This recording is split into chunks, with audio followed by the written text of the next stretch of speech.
The summer heat of 1947 hung over Harlem like a wet blanket, thick and suffocating. On the corner of 135th Street and Lenox Avenue, Sarah Johnson wiped her brow with a handkerchief, the fabric already damp from the oppressive humidity.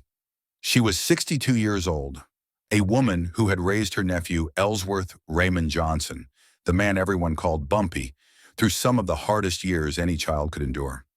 Her hands, weathered and strong, carried the evidence of decades spent washing clothes, cooking meals, and holding together a family that the world tried its best to tear apart. Sarah had just left the fabric shop where she worked part-time, her arms carrying a small bundle of cloth she planned to turn into a new dress for Sunday service. The streets buzzed with their usual energy. Children played stickball in the alleys, their laughter cutting through the heavy air. Vendors called out their wares, selling everything from fresh vegetables to secondhand books. This was her Harlem, the neighborhood she had called home for over 30 years. But something felt different today. Sarah noticed it in the way conversations stopped as she passed certain corners. She saw it in the nervous glances exchanged between shop owners. The atmosphere carried an electric charge, the kind that appears before a storm breaks. 3 blocks from her apartment, Sarah heard footsteps behind her, heavy boots on pavement, moving with purpose. She quickened her pace, clutching her bundle tighter. The footsteps matched her speed, then surpassed it. Before she could turn around, a hand grabbed her shoulder and spun her with such force that her bundle fell to the sidewalk, fabric spilling across the dirty concrete. Federal Agent Marcus Webb towered over her, his badge glinting in the afternoon sun. 2 more agents flanked him, their faces hard and expressionless. Webb was known in Harlem, and he was despised. He had a reputation for brutality, for crossing lines that even other, corrupt agents would not cross. His methods were the kind whispered about in church basements and corner bars, stories that made people look over their shoulders and speak in hushed tones. Before we continue with what happened next in this shocking confrontation, I need you to understand something important. This story is not just about violence and revenge. It is about dignity, about a community that refused to accept injustice, and about the unwritten laws that govern the streets when the written ones failed. If you want to hear more stories like this, stories about the real Harlem and the legendary figures who shaped it, hit that subscribe button and ring the bell. We dive deep into history that textbooks ignore, bringing you the raw truth about America's most fascinating era. Webb leaned down, his breath reeking of whiskey and cigarettes. "Sarah, where is that nephew of yours?" His voice carried across the street, drawing attention from passers-by who immediately looked away, pretending not to see. In Harlem, you learned early that some things were safer to ignore, especially when federal badges were involved. "I do not know what you are talking about," Sarah replied, her voice steady despite the fear crawling up her spine. She had faced worse than Marcus Webb. She had survived the South before coming north, had endured losses that would have broken lesser people. A badge did not scare her, not when she had seen what real monsters looked like. Webb's face twisted into something ugly. His hand shot out and grabbed Sarah's wrist, twisting it until she gasped. The other agents moved closer, creating a wall that blocked the view from the street. This was calculated, practiced. They had done this before. "Do not play games with me, old woman." Webb's voice dropped lower, more menacing. "Bumpy has been moving product through this neighborhood for months. I know he uses your apartment as a drop point. Tell me where he keeps his stash, or things are going to get very unpleasant for you." Sarah jerked her arm away, or tried to. Webb's grip tightened like a vice. "You have the wrong person. I run a clean home. I do not involve myself in anyone's business." What happened next would become the spark that ignited 72 hours of tension, so thick you could cut it with a knife. Webb raised his free hand and struck Sarah across the face with the back of his palm. The sound echoed off the brownstone buildings like a gunshot. Sarah stumbled backward, her cheek already beginning to swell. Blood trickled from her split lip, bright red against her dark skin. The street fell silent. Even the children stopped playing. In that moment, Marcus Webb had crossed a line that no badge could protect him from. He had struck an elder, a respected member of the community, a woman known for her kindness and her strength. Worse than that, he had struck Bumpy Johnson's aunt, the woman who had raised the most powerful man in Harlem. Sarah touched her lip, looked at the blood on her fingers, and raised her eyes to meet Webb's. "You just made the biggest mistake of your life," she said quietly. Her voice did not waver. She did not cry. She stood there with blood running down her chin and stared at the agent with the kind of certainty that comes from knowing exactly how this story would end. Webb laughed, a harsh sound without humor. "Is that a threat?" He shoved her again, harder this time. Sarah fell to the sidewalk, her hands scraping against the rough concrete. The agent stood over her, casting long shadows in the late afternoon sun. "Consider it a prophecy," Sarah said, pushing herself up to her knees. Her dress was torn at the shoulder, her palms bleeding, but her eyes never left Webb's face. "You put your hands on the wrong woman." The agents left her there on the sidewalk, walking away with the casual arrogance of men who believe themselves untouchable. Passers-by rushed to Sarah's side, helping her up, collecting her scattered fabric, offering handkerchiefs for her bleeding lip. Mrs. Thompson, the baker's wife, wrapped an arm around Sarah's shoulders. "Someone needs to tell Bumpy," she whispered. "No," Sarah replied, wincing as she touched her swollen cheek. "He will find out soon enough, and when he does, heaven help those men." Word traveled through Harlem faster than any telephone could carry it.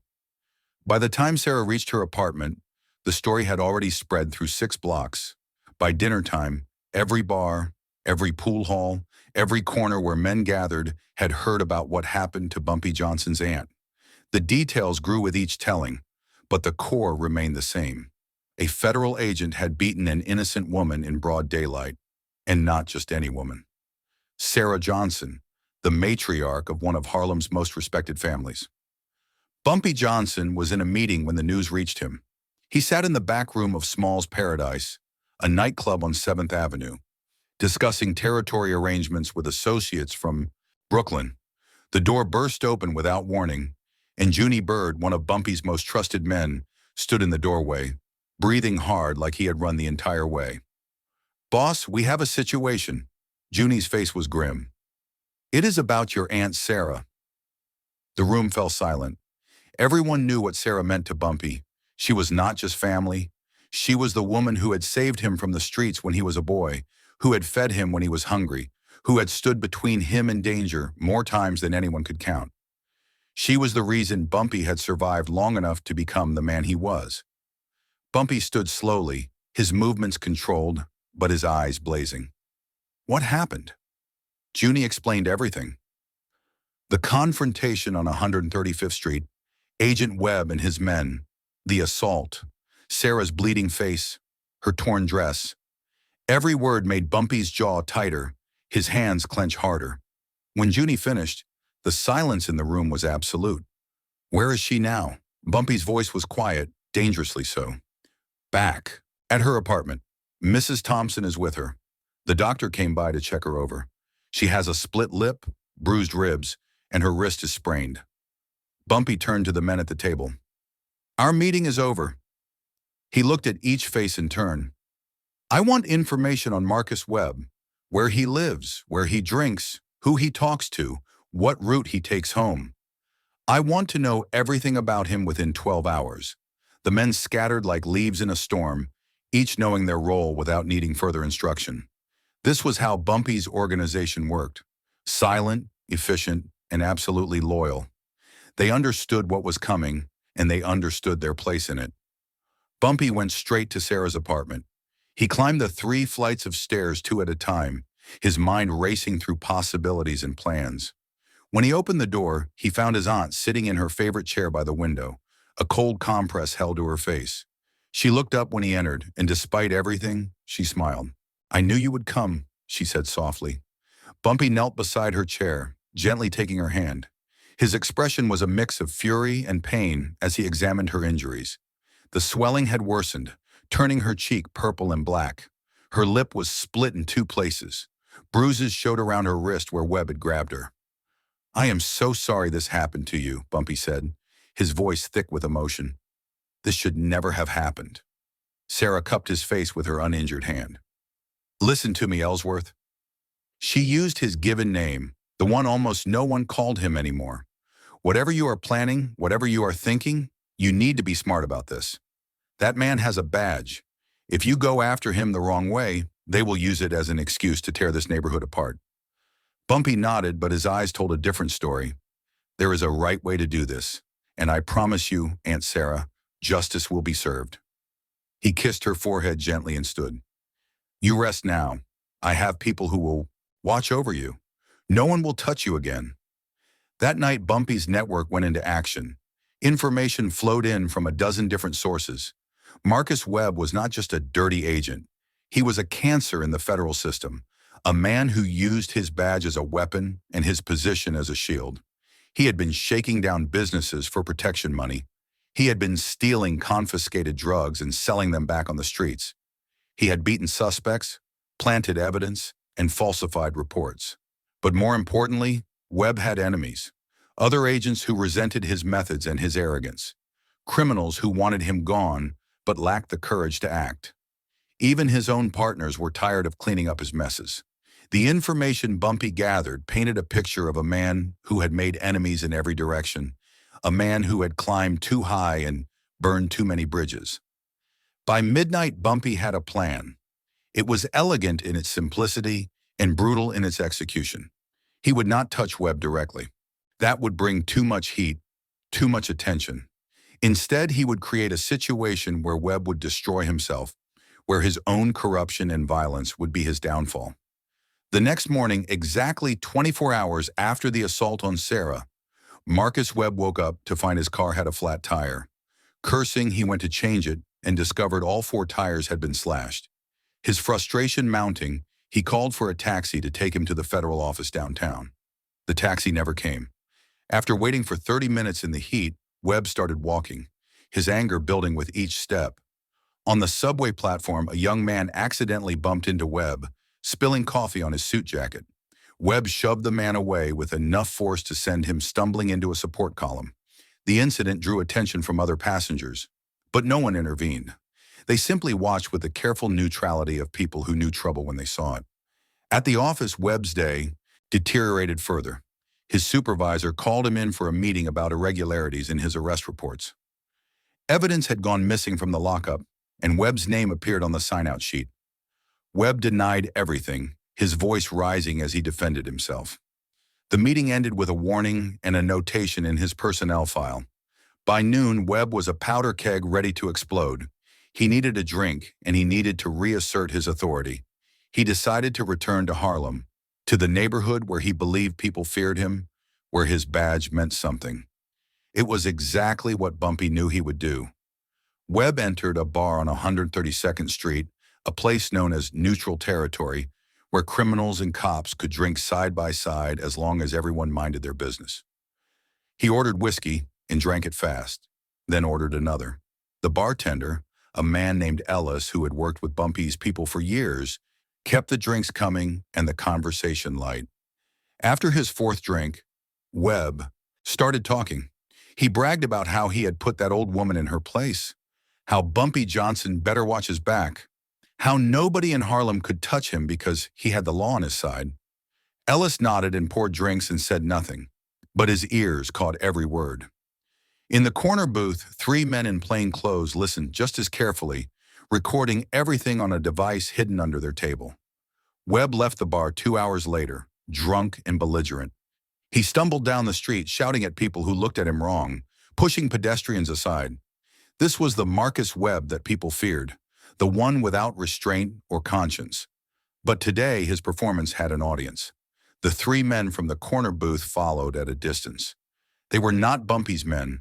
They were internal affairs investigators from the FBI, men who had been building a case against Webb for months but lacked the final evidence they needed. Bumpy had made sure they knew exactly where to be and when to be there. He had provided them with copies of documents showing Webb's corruption, testimony from witnesses willing to talk, and now, thanks to the hidden recording, Webb's own confession to assault. As Webb turned down a side street, still muttering threats and insults, a figure stepped out from a doorway ahead. Bumpy Johnson stood in the fading light of the second day, his hands in his pockets, his expression calm. Webb stopped walking, swaying slightly, his alcohol-fogged mind trying to process what he was seeing. Well, Webb slurred, squinting at Bumpy. The kingpin himself. Come to avenge your old auntie? Bumpy did not move. I do not need to avenge anyone, Agent Webb. You have already done that yourself. He nodded toward the three men emerging from the shadows behind Webb. I believe these gentlemen would like to have a word with you. Webb spun around, nearly losing his balance. The internal affairs agents showed their badges, their faces professionally neutral. Agent Marcus Webb, you are under investigation for corruption, assault, evidence tampering, and abuse of authority. You need to come with us for questioning. Webb's face went from red to white to purple in the space of seconds. He looked from the agents to Bumpy and back again, his mind racing to understand how this had happened, how the tables had turned so completely. You set me up, he sputtered, pointing at Bumpy. This is entrapment. No, sir, one of the IA agents replied smoothly. We have been investigating you for 8 months. Mr. Johnson has nothing to do with our case. Now, are you coming voluntarily or do we need to make this official? Webb's shoulders sagged. The fight went out of him as reality crashed down. His career was over. His protection was gone. Everything he had built through intimidation and corruption was crumbling in real time. He went with the agents without further protest, his head down, his swagger replaced with the shuffling gait of a defeated man. Bumpy watched them go, his expression unchanged. But this was only the first part of justice. The federal investigation would take weeks, maybe months. Webb would likely face suspension, possibly termination, maybe even jail time. But Bumpy knew that was not enough. Sarah's pain demanded more than bureaucratic justice. The streets demanded more.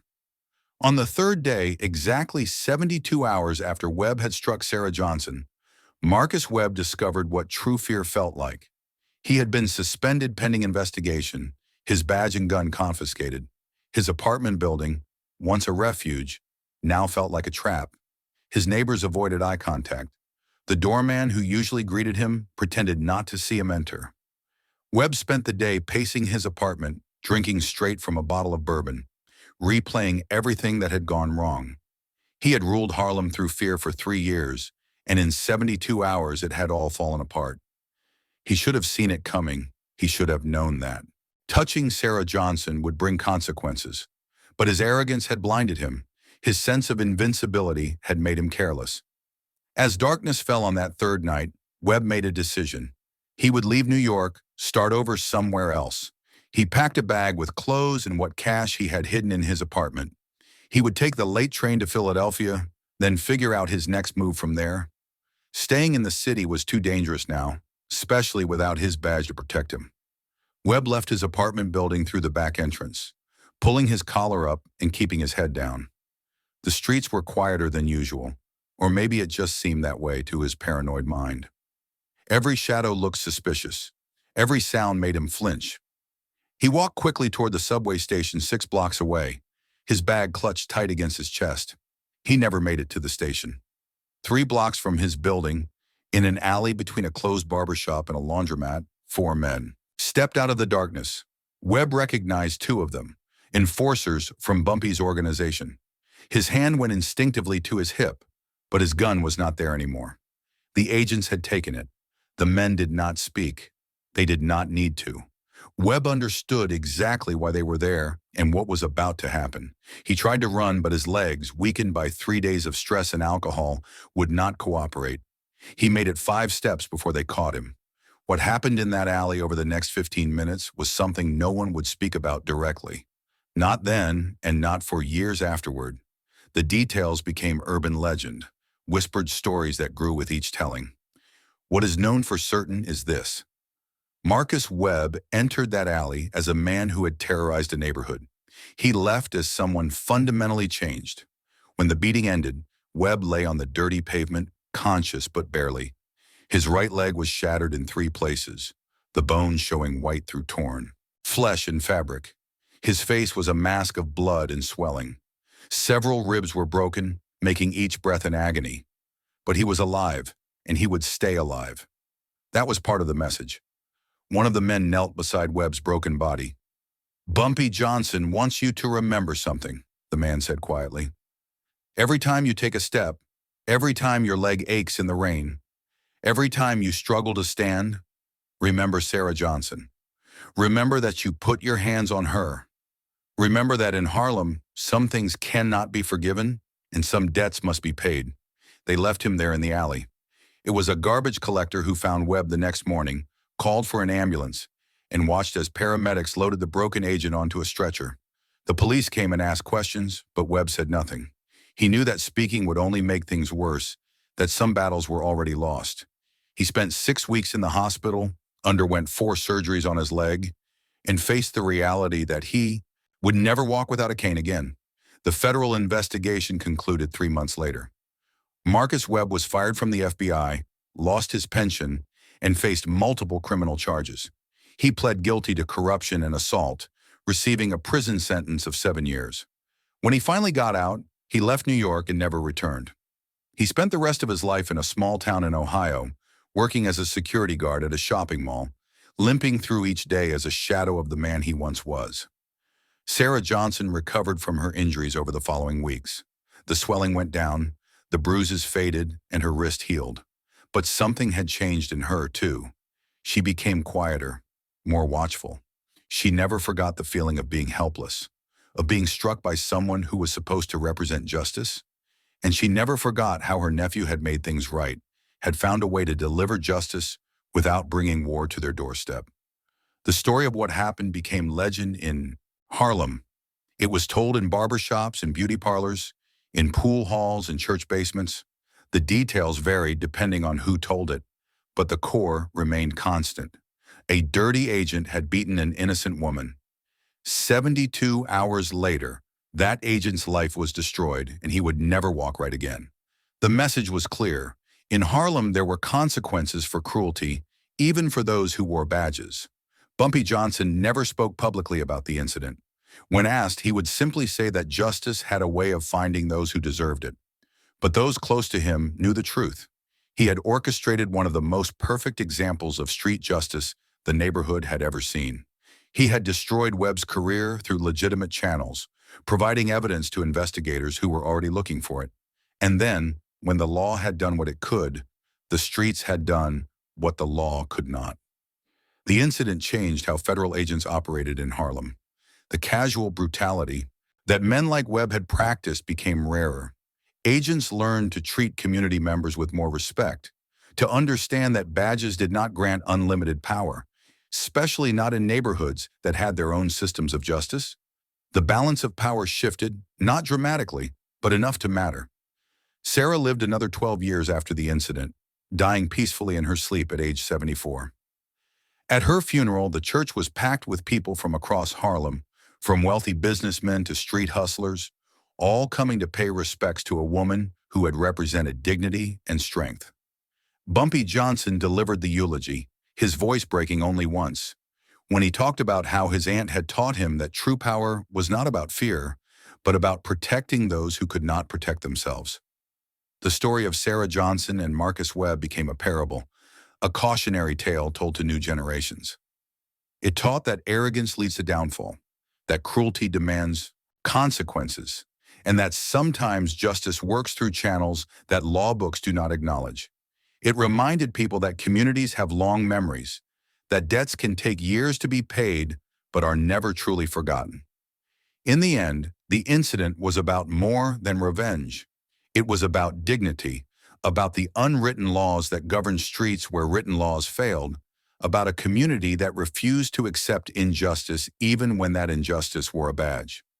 Marcus Webb learned, in the hardest way possible, that some women are more dangerous to strike than others, not because of who they are, but because of who stands behind them.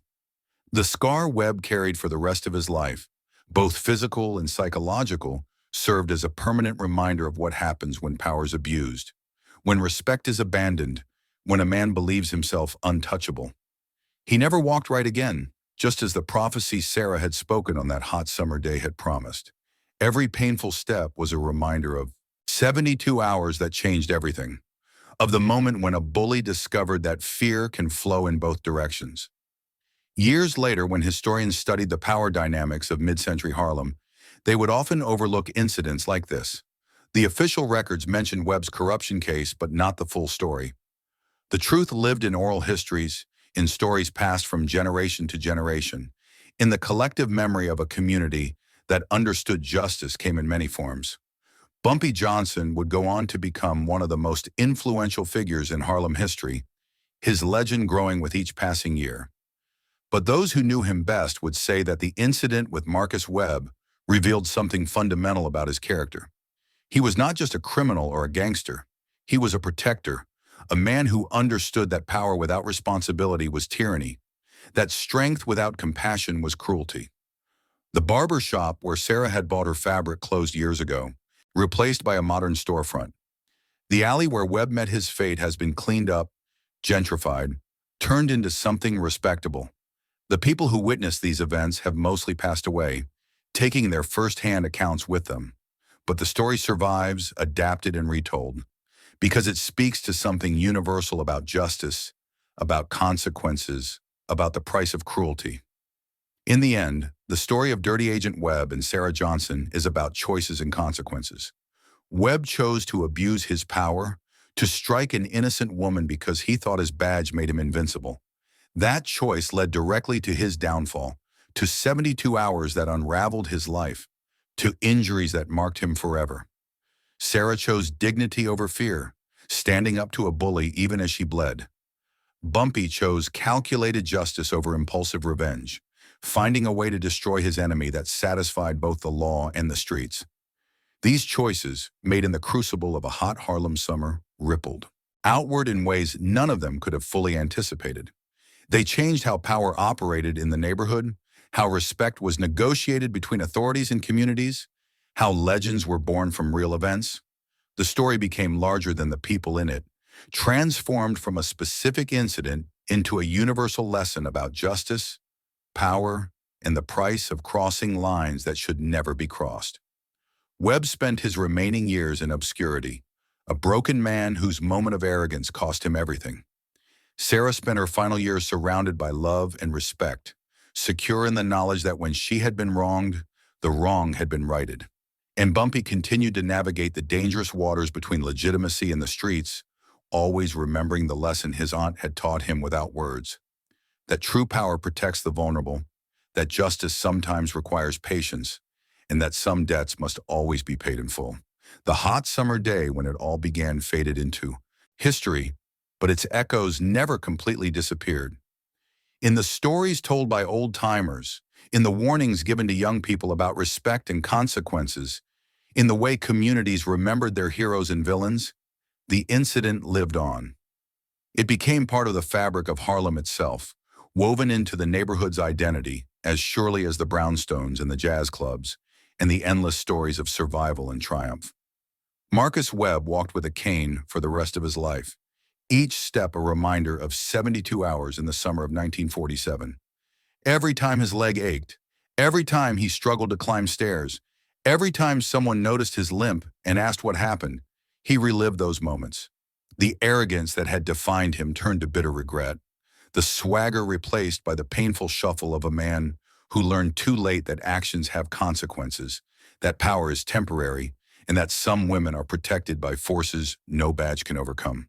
And somewhere in the collective memory of a neighborhood that never forgets, the story continues to be told, slightly different with each telling, but always ending the same way, with a dirty agent who made a terrible mistake, and 72 hours later, never walked the same again.